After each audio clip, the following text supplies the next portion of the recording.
Hello, my name's Roger and welcome back to Super Retroville.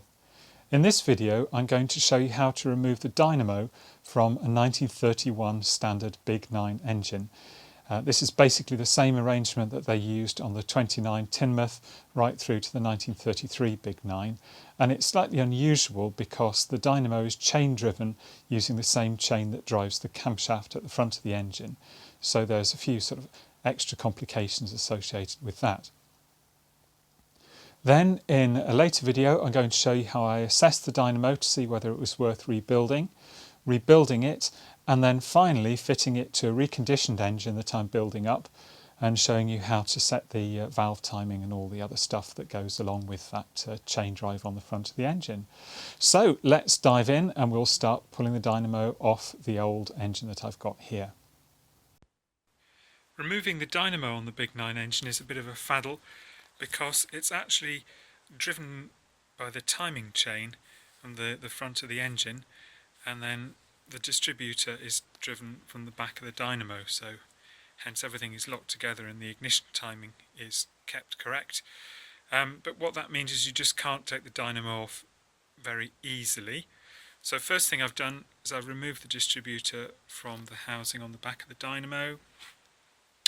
These are the bolts that hold the dynamo in position. There's one more underneath and they're slotted to allow it to be adjusted for the chain tension.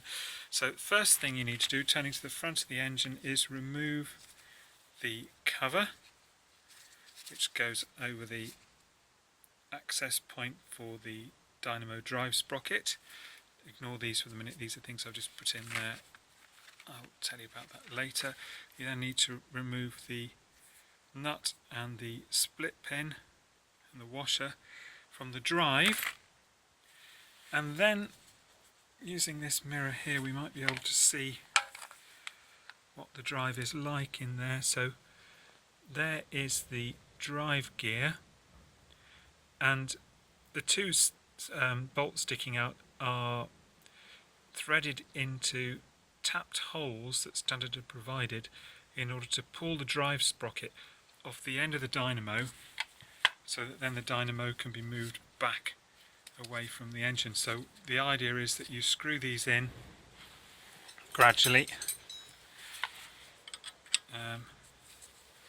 like this,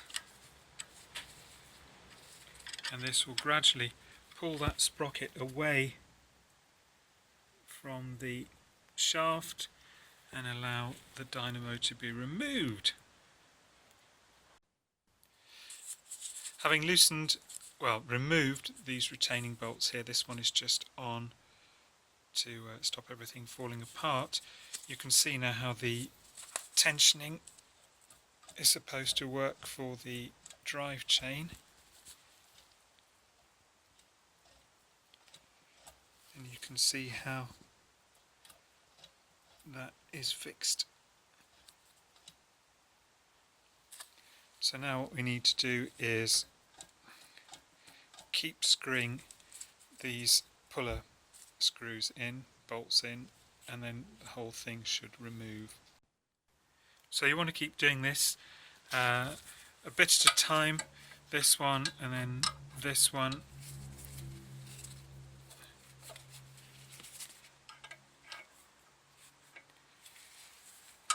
Just keep going backwards and forwards. You'll know when you're pulling evenly, because if it starts to go cockeyed it gets quite stiff and you want to avoid that. So just keep going until you can pull the dynamo out. It's not terribly easy to see, but what's happening is the sprocket is being pulled off the dynamo spindle using the two bolts pressing on the front face of the dynamo. Here it is removed, and you can see the sprocket here and the drive of the dynamo, and that little key on the top there is loose and it's possible that it will drop out, and that's why in the instruction book it says you should do this procedure when the keyway is at the top of the sprocket. So something to note here is now, looking into the front of the timing case, this is the timing chain that sets the timing of the engine driven off the crank, and then it goes up to the camshaft. So you don't want to let this sprocket come off the chain, otherwise your ignition timing will be, well actually you can let this sprocket come off the chain, you put it back on again, but what you must avoid is that the chain on the sprockets inside must not jump over a tooth, otherwise you lose the timing between your camshaft and the crankshaft, and then you're going to have to take the